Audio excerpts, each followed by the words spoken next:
with. I'm gonna have to, like, I don't know, I'm gonna have to take you out to lunch or something, Herb, and get some more stories from you here. We're just starting to talk about Thelonious Monk and Miles Davis, you know. We'll have to have a long lunch. That sounds fun to Go me. into dinner and maybe get a little later. Maybe some brunch the next day. Maybe so. Right. Herb Spivak is my guest. He was a founding partner of the Electric Factory Concerts, and our friend Dallin had this idea of Herb coming in talking about the 45th anniversary of the Atlantic City Pop Festival, which was this past weekend, 45 years ago. I guess that was August 1, 2, 3. You guys convened at the racetrack there in Atlantic City. The Atlantic City racetrack on Route 70 in Hamilton Township. And put together just an unbelievable lineup for the Atlantic City Pop Festival. We're going to play some songs from some of the artists who were there. But this thing, you know, I mean, historically, I think it's very important because it predated Woodstock. I mean, Woodstock happened 2 weeks afterwards. It predated by 2 weeks, and we had just about the same lineup as Woodstock. And, yeah, very similar, yeah. Of course, we weren't in an open field. We weren't in Max Yeager's yard. Right. And we were at a facility that was used to entertainment, whether it was horse races or whatever. Did they have any concerts there before this? Was this the first one? No, but we did some afterwards. Okay, right. We didn't know of any they did before. And we thought it was a great facility to do something because of the security of the day, and the grandstand was there. Right. And everything was built just perfect to do a concert, but nobody ever thought about it. Right. 100,000 people attended over 3 days, which is pretty remarkable back then. And it was. Did you when you guys were thinking of the idea, did you look to any of the other earlier festivals? Yeah, well, what happened that winter, I read about a festival in Miami. Miami Pop Festival. Miami Pop. That's why it's called Atlantic City Pop, not Atlantic City Rock, because I just picked up the name Pop Festival. Sure. And riding down the shore one day, I passed the track, and I said, you know what, this may be a good idea, and I impromptu made a left-hand turn. Did you really just turn in there? Yeah, I really did. Just spur of the moment, which yeah. I do a lot of things like that. Yeah. And knocked on the door? Knocked on the door, yeah. Knocked on the wall, rang the bell, right. And somebody came out. It was the winter time, no horses were there. Yeah. And I said, is the owner here? Yeah. I thought I was nuts. He said, yeah, Mr. Levy is here. You want to see him? I said, yeah, I wanted to talk to him. So lo and behold, he walks me through the gates and through the corridors, and we go into Bob Levy's office, and I introduced myself, and he introduced himself, and I said, I do the concerts at the Electric Factory, and we just started doing a lot of concerts at the Spectrum. Right. He said, that's interesting, sit down, and I sat down, and we spoke for about 15 minutes, and he called in the general manager of the track, Mr. Quigley, and he said, when do we have a break between harness racing and horse racing? And Quigley said, I think it's August 1, 2, and 3. I said, I'll take it. He said, well, we need some days to do this, and they rearranged a couple of racing days to accommodate it. And he said, how much do you want to pay? Sure. I said, how much do I want to pay? Well. how much do you pay? Or right. How much do you want to pay? Yeah. And I said, I'll give you the same thing that we pay the Spectrum. And I mentioned the percentage. Yeah, yeah. He says, you got a deal. Just like that? Just like that. Within 15 minutes? Wow. Yeah, 15, 20 minutes. No, not over any cocktails or any drinks. He right. sat at his desk, and I sat at mine on the chair. Yeah.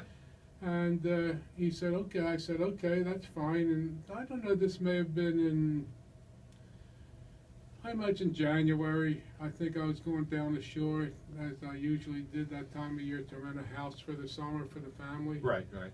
And I said, okay, I'll have my attorney, give me your attorney's name, and I'll have my attorney call your attorney to work out, the legalisms. He said, no, I don't have to work like that with you. He says, he put his hand out and we shook hands. Shook hands. And he said, you got a deal. Yeah. I never saw a lease. I never saw anything. And every time we went there to visit to make arrangements with different things, he had open arms, and the whole facility was ours. I mean, we could have done anything we wanted to. Did you guys start booking the talent shortly after that? We started booking it fairly shortly Right, after, right, right, and right. the first booking was Joplin.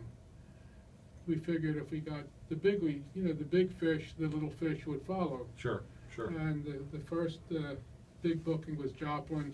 Can you tell me how much? Do you remember how much you had to pay Yes, her? precisely. $20,000 with the favored nations clause, Which means which means if anybody got more, she. Okay, I got you. she would get more. Okay, I got you. And that was 20 the deal grand. with her. Yeah. And I don't know what it relates to today, but it's That's a fair amount of money back then. back then it was Yeah. a lot of Southern comfort. Oh yeah, sure was.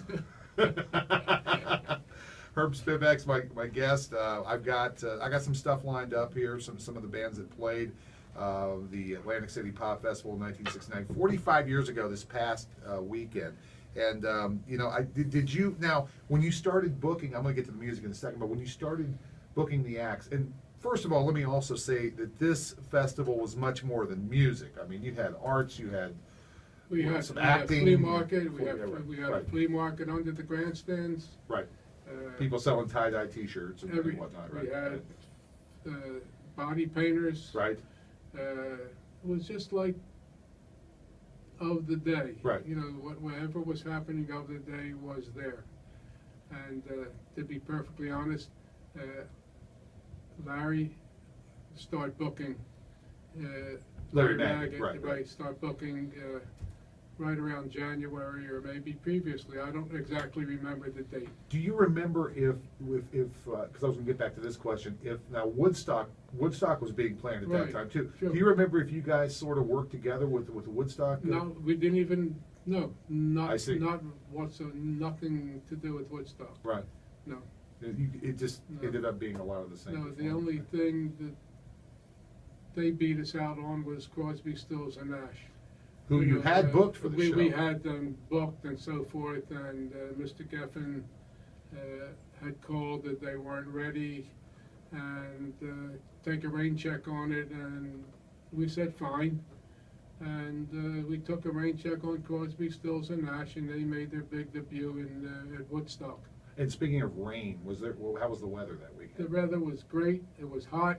We had the water trucks every half hour going around to the grandstand and spraying the kids down. They loved it. Yeah. Some of the girls in those days, I remember topless jumping into the lake in the middle of the pond. And God, how can you do that? A lot of not topless girls, but braless girls. Yeah, well, That was of the age. And I think I was born too late. I think I was born too early. We need to be right in the middle. Here's one of the acts that played. This is the Jefferson Airplane, Grace Lake, and they had to have been like right below Janice in your pecking order, huh, to get these guys. Gracie Slick Yeah. was one of my favorites. Yeah. And White Rabbit, she did that with like a straight face, and that's how she really looked. Not very. She was into the song, but in her own mode. Yeah, I know what you mean. And she sang just with a straight face. I think there's a tape of it on YouTube. There's a video. A video Oh, wow. of the festival of her doing White Rabbit, I'm almost sure. I got volunteers queued up here. And they were 'cause, great. Yeah, absolutely. I got volunteers queued up here because that album came out in '69. So let's hear it. Here's a couple songs from artists who played at Atlantic City Pop Festival in 1969 here on the Top 5 at 5 XPN. How am I doing? Great job. Very good. Very good. Yeah, it was